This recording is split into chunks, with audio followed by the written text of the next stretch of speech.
Dogs Podcast with your hosts, Blake Riniker, Justin Charles, John Nye, and Josh All. What's going on, everybody? Welcome back to another episode of the Dogs Podcast. My name is Derek Frisbee from Dio Sports, and today we are going to do something a little bit different. I wanted to break down 5 offensive players and 5 defensive players that are kind of going unnoticed and not a lot of people talking about them, who could have much bigger impacts this season than you would expect. What that means, playing time, special teams, whatever type of role the Browns have fit for these players, I think these guys could have a big impact this season. But before we do, please be sure to check out the podcast on Instagram, TikTok, Facebook, and Twitter. Be sure to like this video. If you're watching on YouTube, subscribe to the channel. Drop a comment in the comment section. Let us know what you think. And if that's not enough for you, you can let us know what you think by leaving a voicemail, and we will play it out on the show at thedogspodcast.com. So give us your thoughts, and we will give you our thoughts right back to you, thedogspodcast.com. And if you like this channel, join thedogs.com, join the Patreon. You're going to get an extra after-hours show. We got fantasy football coming up, as well as many, many other things. So you're definitely going to want to join the Patreon and also become a member. 99 cents a month, get you some fancy stickers in the chat. We will know you support us through that, and we greatly appreciate it. So with that being said, let's talk about this. So I have 10 guys. Maybe I said 5 in the intro. 10 guys, both offense and defense, 5 each, who I think could have a much bigger impact for the Browns this season than a lot of people think. So we're going to kick things off here. I'm debating, should I go offense or defense? Let's go defense, because defense is the easier one, right? The Browns have completely overhauled this defense, whether that be the secondary, the defensive line. Linebackers kind of stayed the same, but there's a lot of new pieces on this defense for the Cleveland Browns. So a couple of guys that I have here that I think could really have big impacts this season. Number 1, Josh, you're going to laugh at this when you hear this. Maurice Hurst. Maurice Hurst. I could not remember this guy's name to save my life a couple weeks ago, but here it is. Maurice Hurst. So I talked about that defensive line, and I said that defensive tackle number 2 is not really as important anymore because you have Myles Garrett, Za'Darius Smith, Okoronkwo, Tomlinson. You have a healthy rotation there around that defensive tackle spot. And then with Dalvin Tomlinson being your cornerstone in the middle, that D tackle 2 is not exactly a big area for concern for me, at least. But I think Maurice Hurst is the real deal. This is a guy who has shown a ton of potential, has dealt with a lot of injuries with his time in the NFL, and hasn't really lived up to what he was projected to be when he was coming into the NFL. Now, does that mean that he's never going to get there? No, that's not what that means. He's just had a lot of roadblocks. And unfortunately for teams, you know, guys pick up injuries, right? And if you use a valuable pick on a player and you're paying him a decent contract and he's been injury prone, you're going to move on. So for Maurice Hurst, he's bounced around the league a little bit, has consistently picked up injuries, but so far in Cleveland, he has remained healthy, and reports coming out of camp are that he looks really, really good. And just talking about that rotation at that number 2 spot for a defensive tackle, obviously Tomlinson's going to be your number 1, that's for sure. But between Jordan Elliott, Tommy Togiai, Perrion Winfrey, a couple others, we signed the dude from Dallas, of course. Josh, you're going to laugh at this. I can't remember his name now. Tristan Hill. Ooh, I got it. Guess what? Figured that one out. But Tristan Hill and Maurice Hurst, the whole entire offseason leading up to the preseason and through the preseason, they're going to figure out that rotation on the defensive line. I've said that a billion times. But I think at the end of that, the conclusion is going to be Maurice Hurst is going to get a heavy playing role on the Browns this season and get a lot of playing time in rotation. Will he be the starting defensive tackle? opposite of Dalvin Tomlinson? I don't know for sure, because it's going to be interesting how Jim Schwartz wants to work Siaki Ika in to the rotation here. Does he want to make him a starter immediately? Or does he want to just kind of slowly work him up? That's kind of what we saw with Perion Winfrey last year, where he got a lot of playing time, but he struggled early on. And then as he progressed throughout the season, played more. I kind of see the same thing with Ika. Unless he just lights it up day one, I think he's going to be a rotation guy, work him up to potentially being that number 2 defensive tackle. And until then, I think you're going to see a lot of Maurice Hurst. That's why I think for guys that you might not think would have a big impact on the Browns this year, I think Maurice Hurst, for me, is really one of the top guys who is going unnoticed. I think he's going to be really good, again, with the caveat of him staying healthy, which has been the concern throughout his career, but maybe he can finally get a season where he can put it all together, be healthy, and he has a real opportunity here because the door is wide open at that defensive tackle number 2 spot. So, in my opinion, I think it is between him and Siaki Ika, who's going to be that number 2 defensive tackle. But I would probably roll with Maurice Hurst. He brings you a little bit more pass rush ability, and you know, you got guys around him. That's why I say that second spot is not a super big deal. But I do think Maurice Hurst will end up eating a lot of that playing time up. Before we move on, this is for all you Browns fans in Ohio. Have you signed up for DraftKings yet? If you're a new user, you can instantly receive $150 in bonus bets after following just 3 easy steps. Create an account, deposit, and then wager $5 on any sport. Whether if your first wager wins or loses, you will still instantly receive $150 in bonus bets. All you have to do is use the code THEDOGS when you sign up. The best part is by using our code THEDOGS, not only gets you the bonus bets, but it also supports the podcast. If you're considering signing up for DraftKings, definitely use our code THEDOGS to maximize your first bets. This offer is only available for new customers who are 21 and physically present in Ohio. Please remember to gamble responsibly. If someone you know has a gambling problem and wants help, call 1-800-GAMBLER. Check out the episode descriptions for the full terms of the offer. So moving on to the next guy on the defense, Jordan Kuzniak, I think is how you pronounce his name. This is a guy who kind of, I don't want to say shown flashes as in like an elite player, but he made plays last season. And given what the Browns have done at linebacker, or rather what they have not done at linebacker this offseason, aside from bringing guys back, that position is the weakness. I know, you know, Josh mentioned it in the whichever show it was. I can't remember if it was the latest one or not, but talking about the weakness and linebacker. And one thing that Josh said, and I think everybody agreed, was, you know, the guys around the linebacker position. So the revamped defensive line, the revamped secondary, is going to make the linebackers better. And yes, I agree.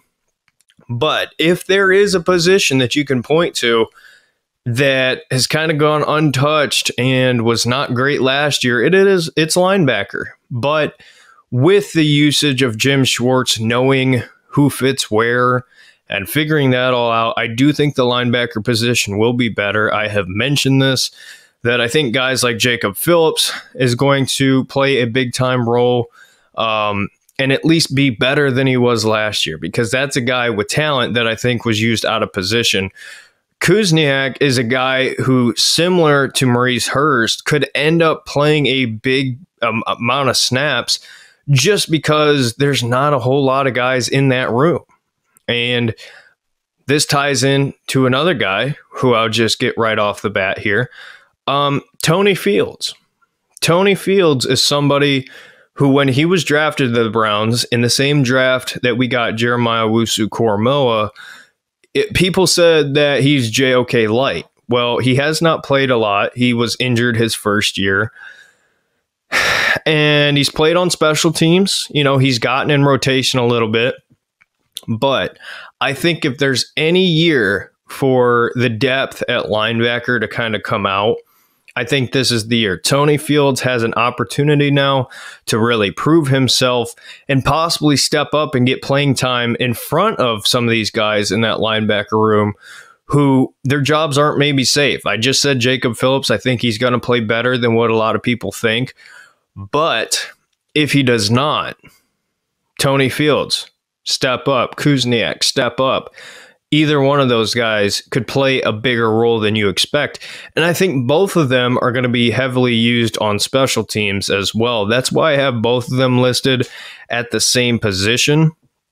And I think that linebacker spot, similar to that defensive tackle spot, is going to be one of the most interesting camp/preseason battles on this team and trying to figure out the depth and who makes the team and the different rotations.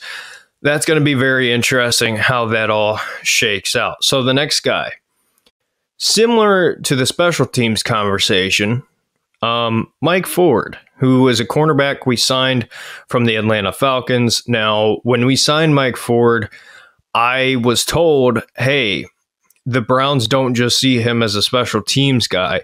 They think he can play a big-time role at the nickel corner spot. So I believe that. I think Mike Ford is going to play a lot more on defense and not just on special teams than a lot of people think. And it's probably a one-year thing. I can't see us keeping Mike Ford around longer unless he just really pops off. But, you know, what are you going to do with Cam Mitchell? How soon do you want to incorporate him on the defense? I think Mike Ford is kind of your number 2 slot corner right now. So however it works out, we saw in camp Jim Schwartz has had Denzel Ward playing inside. Obviously, the conversations about Greg Newsome playing on the inside. It's just going to be, you know, how much these guys are rotated, because Newsome and Ward can play inside and out. Emerson can, but you know, you want him matched up on the outside. That's what he does best. So, you know, it comes down to, as far as that depth, who do you want? And I don't think the Browns are going to roll with Cam Mitchell yet. As good as I think he can be, I think right now Mike Ford is your best option as far as that number 2 behind Newsome or Ward, whoever's playing in the slot. And Ford's ability on special teams is what he's known for. But guys that you're probably overlooking and think, you know, hey, maybe, you know, they're not going to have a bigger role, and they end up having a big role. Mike Ford is the prototypical perfect fit for what I'm telling you there, because he's not just going to be a special teams player, right? When we signed him, everybody assumed that. But again, everything I'm hearing, he's going to have a much bigger role than that. And that's why he decided to come to the Cleveland Browns. So I'm excited about it. I think he's a really good player. I like his frame. I like his size. And I think as far as a depth piece, the Browns have great depth at corner. You know, with all your starters, and then with Ford, Mitchell, AJ Green coming back, there's a lot of depth. And I love that, because obviously corners get hurt all the time. So having a guy in Mike Ford who can come in and play that slot role for you is really, really good. So that's number 4. This episode is brought to you by Chubb Crunch. What's up, Browns fans? We're excited to announce that we have partnered with Nick Chubb's team at PLB Sports and Entertainment to bring you Chubb Crunch. Now you can stiff arm breakfast with the sweet and cinnamon toast squares that pack a punch of flavor in every bite. And while the cereal itself is delicious, let's be real, it's the box that Browns fans want the most. No Cleveland Browns man cave is complete without this collector's item. Display your box of Chubb Crunch proudly with all your other Nick Chubb and Cleveland Browns memorabilia.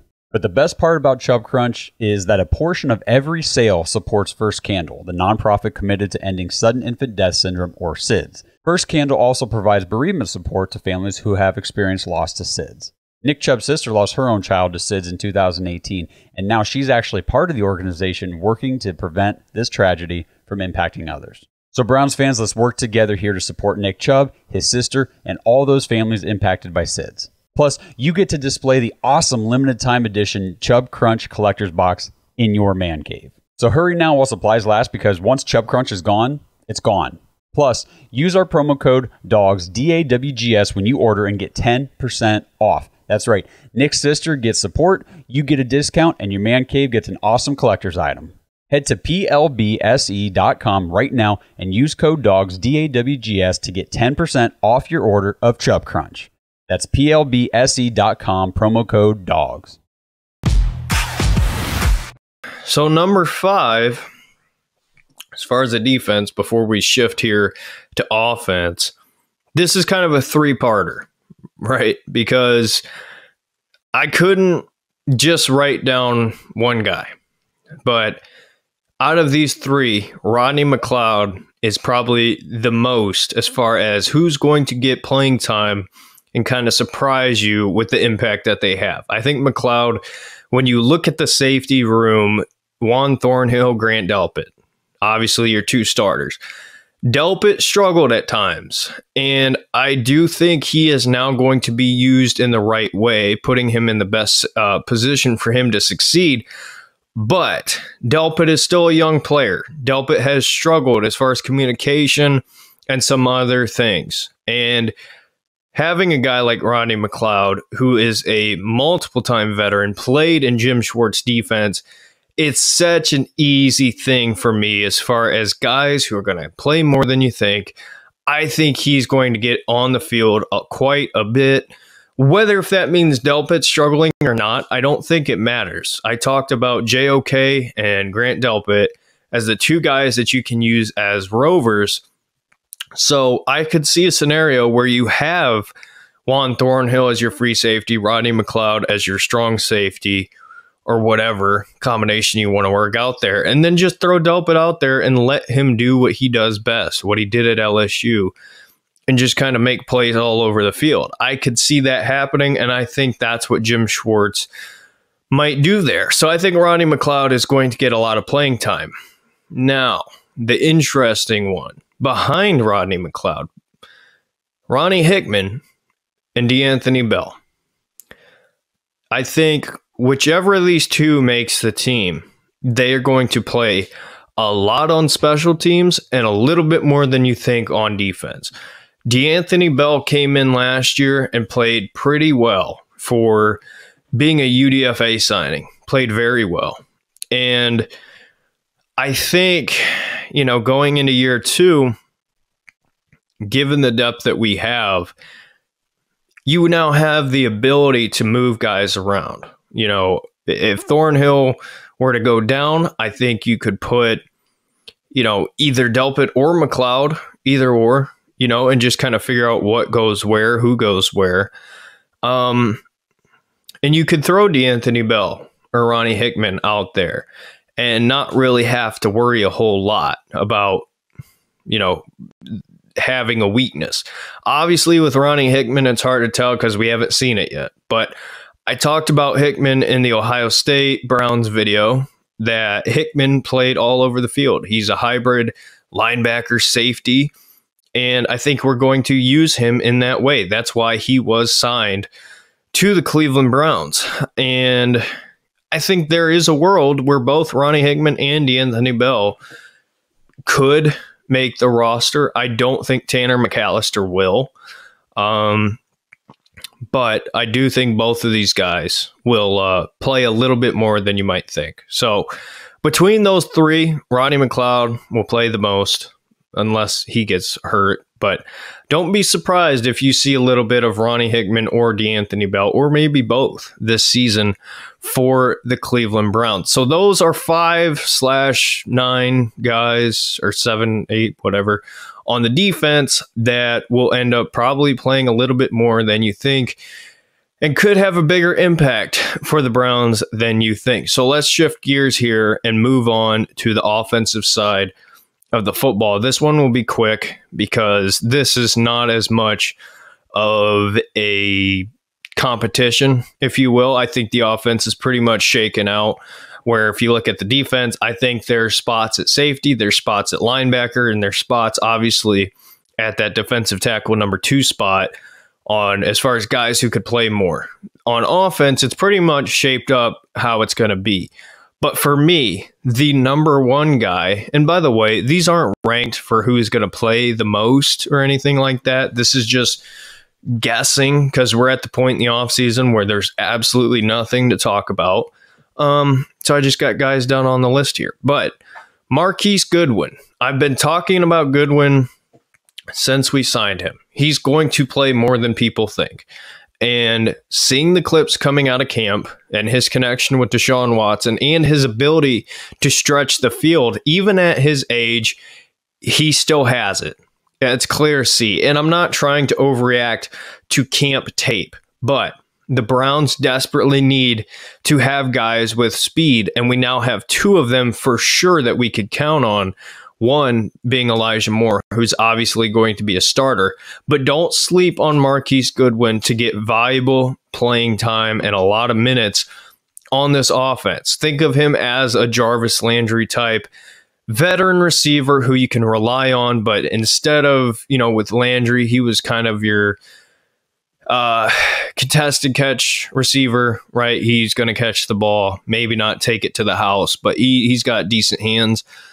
Think of it more as Marquise Goodwin as your reliable vet to hit deep is kind of what I'm looking at for Goodwin.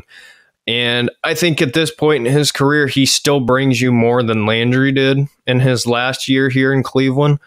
So I'm absolutely pumped. I'm excited to see what Marquise Goodwin does. I think this is a guy who you could see extended and kept on this roster in the wide receiver room another year, depending on how everything shakes out. I don't know for sure, but what I mean when I tell you that is I think he is going to have a much bigger impact than a lot of people think.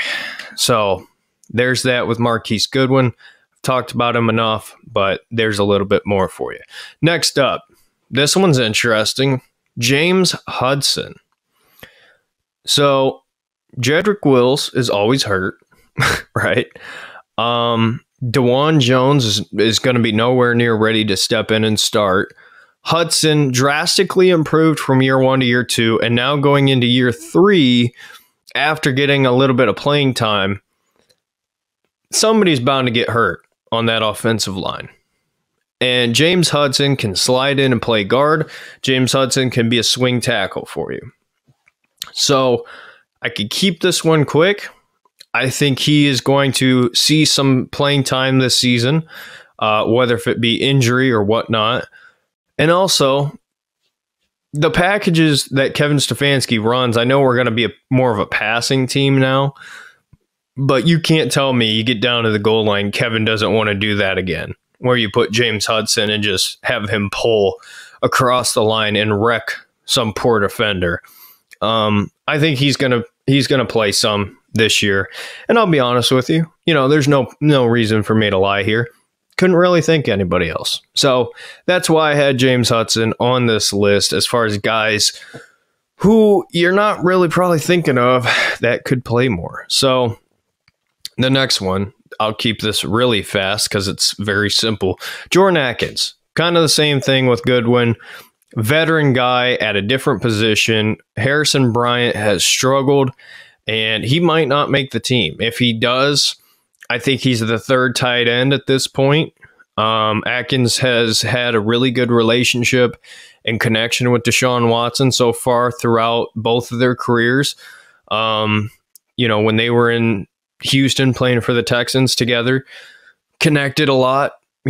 Put up his best stats. So even at that tight end 2 position, I think Jordan Akins is still going to get the ball quite a bit and play, some significant time for this Cleveland Browns offense, trying to stretch the field. So I think that's a no-brainer for me.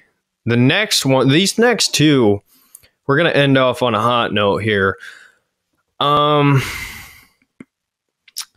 Let's start with this one. Demetric Felton, right? And I don't even know how much I believe this, to be honest with you. But until the Browns sign a third running back, Felton is on this team. And yes, if a running back goes down, you could always sign one off the street. I want the Browns to sign Robinson. I think that would be a perfect fit. But till that day happens, I can only tell you what I know. And what I know is the guys who are still on this team right now. I think Felton could play a little bit of what you've seen the Browns do with Elijah Moore a little bit, where he's kind of lined up in the backfield, but also been a receiver. I could see us doing that stuff with Felton. I don't think Demetric Felton is talentless. I think he brings you some sort of valuability, if you want to call it that. That's probably not a word, but I think he is a little bit valuable. It's just a matter of putting him in the right role. But I don't want him on special teams. I don't want him on kick return, punt return. It was a heart attack every time that ball was up in the air and you saw Demetric Felton back there to catch it, because for whatever reason, he was just not the guy for the job. But as we stand today, he is still on this team, and the Browns do not have a third running back, aside from the UDFA signing, but I'm not going to really count that. And especially because Felton was drafted by Andrew Berry, and we know how Andrew Berry is with these draft picks. So I'm going to leave Demetric Felton on this list. I'm going to say if he makes the team, he does play some, and that might surprise some people. But in a more heavy passing offense than we're used to, you have a guy like Demetric Felton who can be a weapon out of the backfield. I think he could get some playing time if he makes the team. But that's a big if. The next guy, really out of left field, I mentioned him a little bit, I think, in the last video. Jaelon Darden. This guy is very intriguing because I've liked Darden, since before he was even drafted. He's a very good player. He's a very good player. How he ended up on the Browns, I don't know.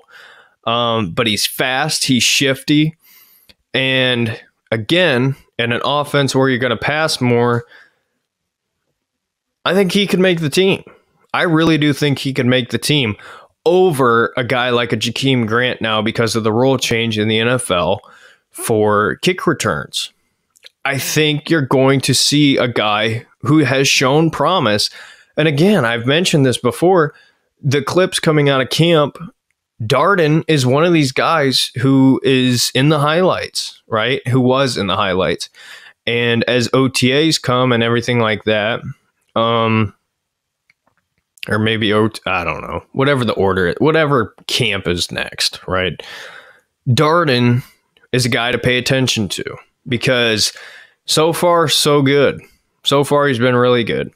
And the bottom of this receiver room, I think there is going to be a competition there, right, for Jakeem Grant's spot, because you're looking at Amari Cooper, Elijah Moore, Donovan Peoples-Jones, for sure, as your top three.